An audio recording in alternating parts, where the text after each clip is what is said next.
In the installation, we'll remove the trim panel around the radio with simple pry tools, and then with the pry tool, we'll go down to the air conditioning panel and remove that as well. There'll be connections on the back of it, but you can leave them be and just move on to the next step.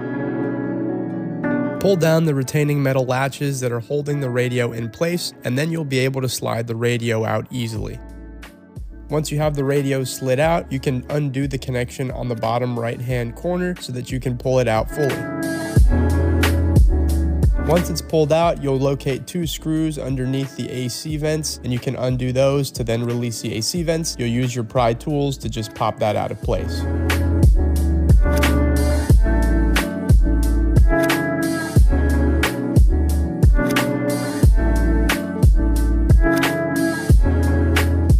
On the back of the original AC vents, there is a connection on each side. These are tough to remove, but you can use a bit of force and they'll come out.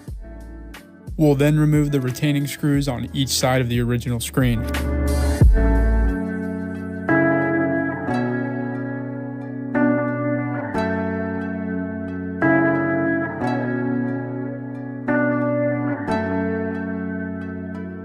Once the original screen is pulled out, you will locate 2 connections on the back end. The orange and black connection will no longer be used. You can remove this and tuck it back behind your dash. But the blue connection, this is the LVDS connection. We will be reusing this, so keep it handy and don't let it go down too far so that you'll lose track of it. Make sure you keep this ready to be plugged in.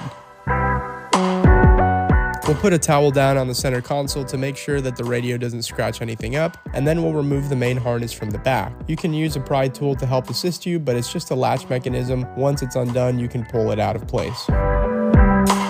The orange fiber optic cord in the corner of this harness can be pulled out. There's a small latch mechanism that you can remove it with, and once you do have it pulled out, make sure to save it and be very delicate with this cord as it will control the sound coming from the radio, so you do need to have this plugged in to the new harness that you plug into the back of the radio.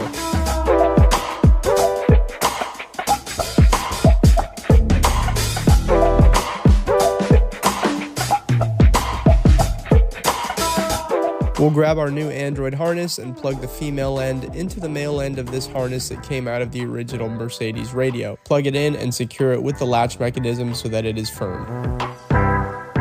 Now with the male end of the new Android harness, you'll go ahead and plug this into the back of the Mercedes radio. Make sure to secure it with the latch mechanism, and then be sure to transfer the fiber optic cord that came out of the back of the original harness into the same corner slot in the new harness.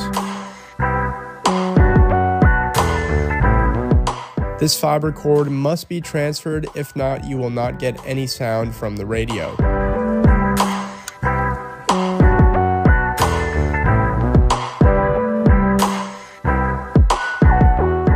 We'll now begin to run the wires up and position them to be plugged into the back of the new screen.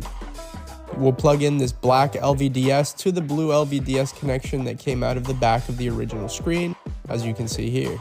At this time, you will run the audio out cord and the 2 female USBs into the center console storage box and have them plugged in. This will require you to disassemble the center console storage to run the cords underneath and into the box, but it is required to get sound out of the screen.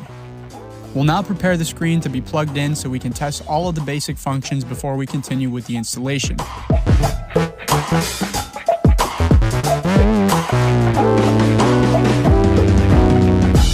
Original radio interface is working. You want to make sure that this is all displaying correctly. You'll test the sound on AM/FM radio, then put the car into auxiliary mode and also test the sound from the Android screen. You can do that through the music icon there. Click on one of these default songs that are preloaded in the screen and make sure you have sound. You can also make sure your command knob is working and your rear view camera.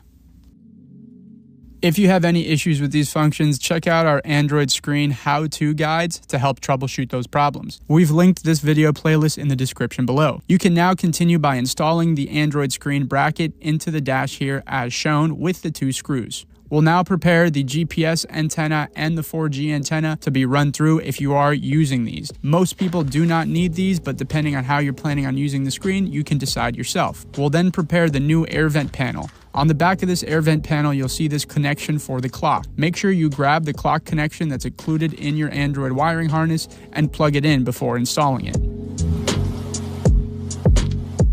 Guys, we do our best to show all of the steps in these install videos, but as always, if you have additional questions and you purchase your screen with us, make sure to call us. We can help guide you whether to use a 4G antenna, the GPS antenna, what to plug in where, what size drill bits, anything like that we can help you with. Call us 786-242-5400 and make sure to get your orders in with us to give you the lifetime support on your purchase. We'll now begin to install the new air vent panel and run these connections through the appropriate holes to have them aligned in place so that we can have this all bolted into place.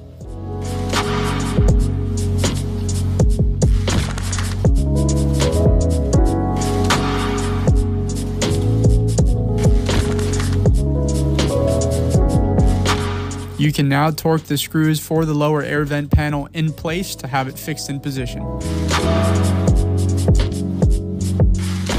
We'll now be running our 4G antenna, our GPS antenna, and our 2 USB inputs into the glove box. Now this is an optional step. You can always run the cords to a different position if you'd like, but this is the way that we're doing it. We'll start by removing the cover with our pry tool. It's just a couple of snaps, and then we'll undo these screws in order to remove the panel. Remove these screws from the glove box.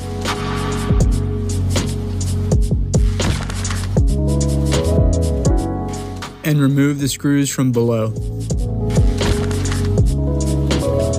Once the glove box is freed, you can drill a hole on the edge of the glove box here so you can run the 2 USB heads through it in order to have access.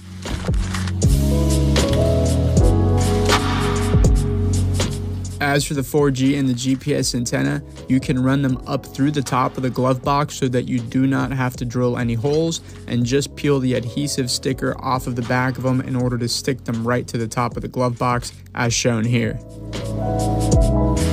Once completed, you can put the glove box back into position. The 4G and GPS antenna will not be visible, but you will have full access to the 2 USBs as you can see. We'll now retorque the screws and reinstall the plastic snap panel on the side. You can begin to tighten the bracket for the screen with the air vents as shown here.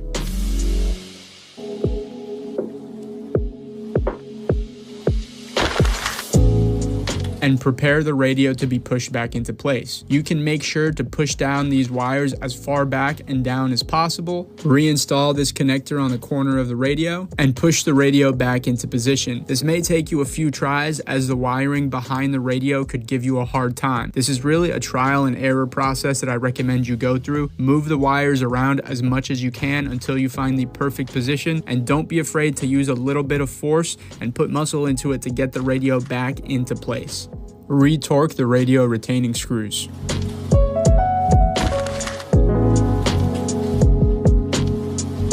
Snap the air vents back into position. Reconnect all of the connectors on the back of the screen. And reinstall the trim piece around the edge of the radio.